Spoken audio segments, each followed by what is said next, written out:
إلا بإذنه يعلم ما بين أيديهم وما خلفهم ولا يحيطون بشيء من علمه إلا بما شاء وسع كرسيه السماوات والأرض ولا يؤوده حفظهما وهو العلي العظيم لا يا واسع الكرم يا رب الأحوال مغتهمين يا رب المصطفى بلغ مقاصدنا واغفر لنا خطايا واسع الكرم مولاي صل وسلم دائما خير الخلق كلهم يا رب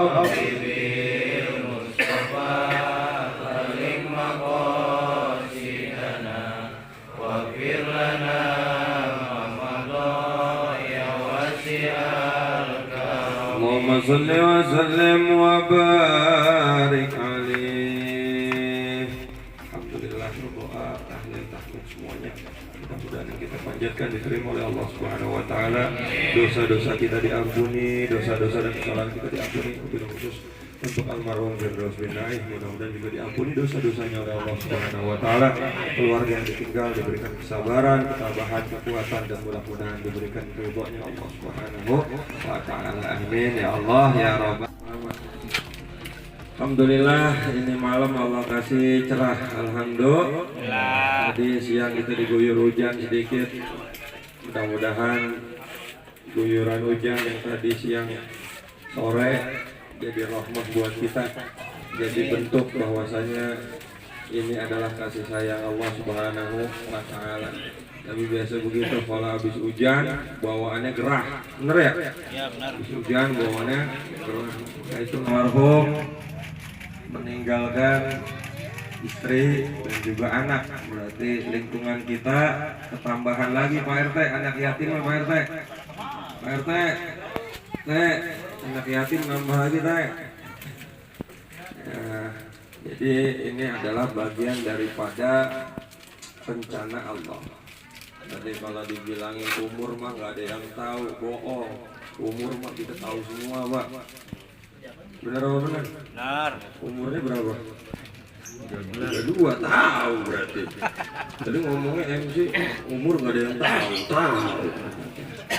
Yang kagak ada yang tahu tuh kematian. Salah emang. Lontongin. Umur kagak ada yang tahu. Tahu kalau umur mah mati nggak tahu. Nah, tapi alhamdulillah nikmatnya kenapa? Karena akhir dari perjalanan hidupnya ceritanya baik, alhamdulillah. Mudah-mudahan ditanda husnul khotimah. Tadi Pak RT datangi dengan kematian dia bilang, Pak, bukannya takut, orang kalau berani mati, takut mati juga pasti mati. Jadi ngadepin kematian bagaimana? Santai aja. Selama ada iman, ada Islam, jangan takut. Kenapa? Janjinya Allah, janjinya Rasulullah. Kalau orang meninggal dalam membawa keadaan iman, Masya Allah, itu udah tenang hidup udah. Gak ada syirik kepada Allah, utang piutang semuanya udah beres, urusan perkara dunia udah beres. Itu paling nikmatnya hidup. Makanya kalau kita sholat, itu nyarinya ganjaran surga. Kebanyakan orang sholat supaya dapat surga, dapat pahala. Benar. Sekarang kita gini Pak, Rasulullah Shallallahu Alaihi Wasallam menyampaikan dalam sebuah hadisnya, dikatakan baiti jannati, atau ini maqalah, rumahku adalah surgaku. Jadi rumah itu adalah surga Pak. Ternyata surga di dunia itu paling gampang. Bapak sholat rajin, udah pasti dapat surga belum? Udah pasti dapat surga belum? Belum.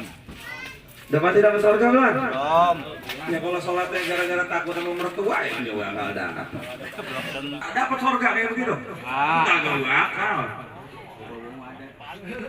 Agak bakal. Tapi ingat, sholat mah sholat aja. Mau bener mau kagak, sholat mah sholat. Kenapa? Karena yang memperbaiki kehidupan kita adalah sholat. Tapi ini kita ngomongin bab surga nih Pak. Ini buat yang hadir di sini. Wali ke-10 itu Syekh Siti Jenar. Siapa? Syekh Siti Jenar. Syekh Siti Jenar itu kalau ilmu tasawufnya, ilmu hakikatnya udah ketinggian. Saat penyebaran Islam di Indonesia belum ada yang sanggup. Makanya sama Wali Songo yang lainnya ini untuk maslahat banyak orang, maka Syekh Siti Jenar lebih baik dieksekusi. Kenapa? Takut orang-orang pada salah kaprah. Di antara salah satu hal yang disampaikan oleh Syekh Siti Jenar begini Pak. Orang kalau sholat cuma ngarepin surga, orang kalau sholat cuma ngarepin neraka, itu sama aja kayak lagi berbisnis sama Allah. Sama aja kayak orang lagi dagang sama Allah. Kalau orang dagang pengennya untung apa rugi? Untung. Kalau bapak sholat ngarepin surga, itu sama aja bapak lagi dagang sama Allah. Sholat biar dapat untung. Apa keuntungannya? Masuk surga. Makanya Mas Siti Jenar dibilang begini, ngapain kalau sholat cuma ngarepin surga? Sholat itu harus ngarepin lillahi ta'ala, jangan untung rugi. Kalau sholat masih ngarepin untung rugi, itu sama dengan kita lagi menyampingkan Allah. Makanya berat Pak. Makanya Siti Jenar dulu mau kagak masuk. Kenapa? Karena omongannya berat. Dan ini mudah-mudahan orang kampung sini udah pada paham deh nih. Kalau sholat mah lillahi ta'ala, surga itu makhluknya Allah. Kalau kata Allah surga hilang, hilang Pak. Terus kalau surganya hilang, Bapak ngarepin apa lagi? Gimana? Saya sholat biar masuk surga, kata Allah, nggak ada surga. Surganya hilang, neraka hilang. Terus ngarepin apa lagi? Nggak ada. Makanya jangan pernah menduakan Allah. Kalau sholat lillahi. Nah ini kita berkaitan nih Pak. Ternyata kehidupan dunia ini juga seperti sorga Pak. Kalau kitanya pinter memanfaatkan kenikmatan yang diberikan oleh Allah Subhanahu wa Ta'ala. Makanya hakikatnya ada orang banyak duit, musuhnya banyak, saingannya banyak, balik ke rumah bukannya tambah tenang, malah tambah puyeng. Ada orang punya duit banyak, musuhnya banyak, ini kira-kira berasa hidup di surga apa berasa hidup di neraka? Duitnya banyak Pak. Tapi ada orang pas-pasan, cuman punya kebun sepetak, punya sawah sepetak, panen dari situ, makan dari situ, asal tiap sore ngejogrok depan rumah ngopi, ambil makan singkong rebus. Kira-kira Bapak hidup ini pengen hidup di surga atau hidup di neraka? Coba sekarang renungin sama diri Bapak sendiri nih. Sekarang nih yang udah Bapak lakuin tiap hari itu udah kayak di surga apa kayak di neraka? Tapi jangan jawab. Ketahuan kan? Berangkat subuh, kerja, balik sore, gaji 5 juta, cicilan 2 juta, bayar sekolah bocah 1 juta, urusan dapur 1 juta, sisa 1 juta, punya utang sama tukang sayur juga. Gaji baru masuk 1 hari, ludes. Bini nyap-nyap mulu, sama anak kagak pernah deket.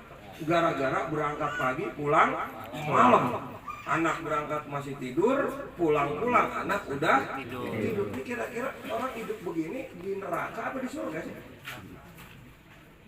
Orang model kayak begini nih hidup di neraka apa di surga sih? Jawab. Tengah-tengah. Lu kagak surga, kagak neraka, kagak.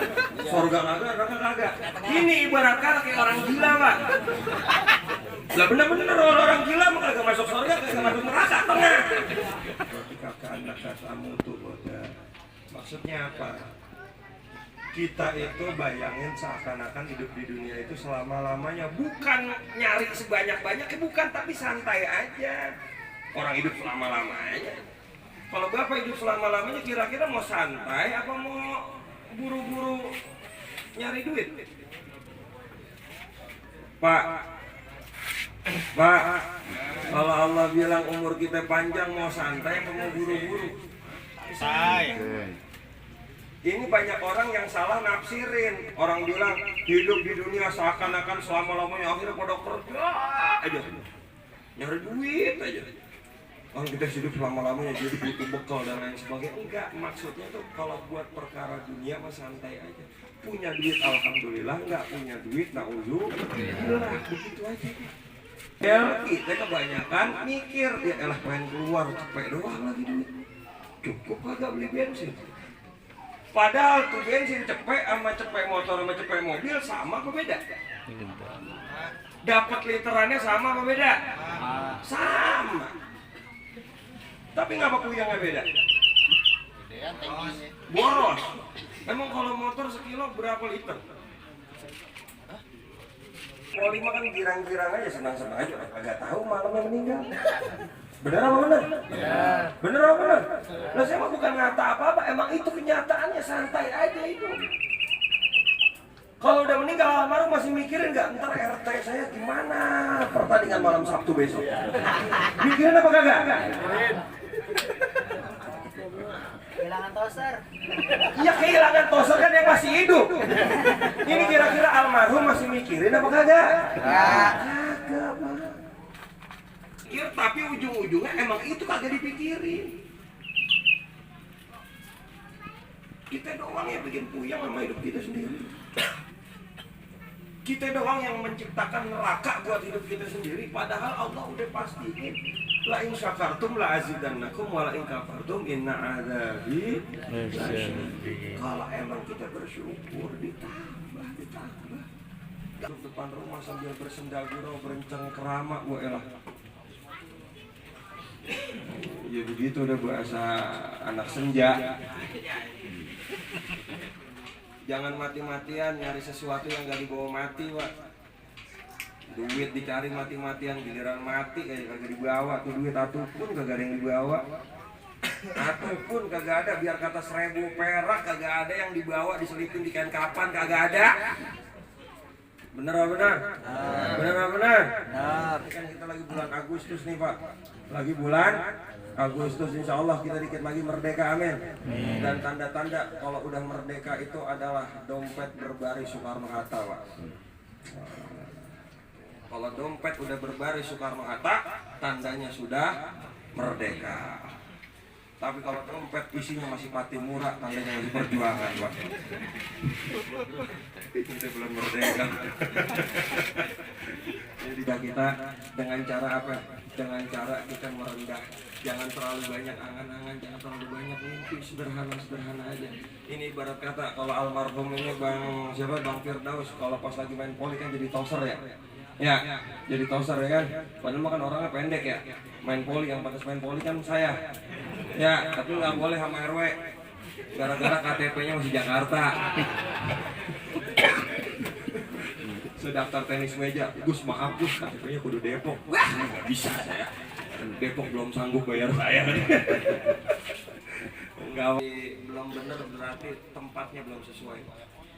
Kalau emang kita sama bini belum akur, berarti bini kita belum sesuai, Pak. Solusinya? Nah, kata Pak RW solusinya. Ya biasa. Ini ada perempuan kagak sih? Nah, ada perempuan apa kagak sih? Ya biarin dah. Kagak, biasanya mah begini nih. Ini saya kasih solusi nih, mah rahasia laki-laki sebenarnya. Bini itu berani lagu-laguan, berani ngomel sama laki gara-gara belum ada saingan, Pak. Coba kalau udah ada saingan. Wah, berubah dia, Pak. Ya, Macam. abang gua lagi ngedeketin janda, emang jandanya kayak gimana sih? Begitu rambutnya dimerahin, akhirnya besok bini gitu cara merahin rambut. Lu ngapa merahin rambut? Enggak, biar kayak janda ono. Kadang-kadang itu bukan yang melanggar syariat kata Gus Hamdi harus kayak surga, udah gua mabok aja dah. Kan di surga mabok boleh, masya Allah ini sesat. Ini sesat nih yang begini. Ya jangan sampai gara-gara gampangin kayak di surga. Surga mah kan minuman keras ada. mabok agak. Akhirnya ditiru di dunia. Kata Gus Hamdi suruh jadiin surga di dunia, beli orang tua mulu. Itu bukan orang tua kasihan. Kek orang tua agak mati-mati. Kek lagi.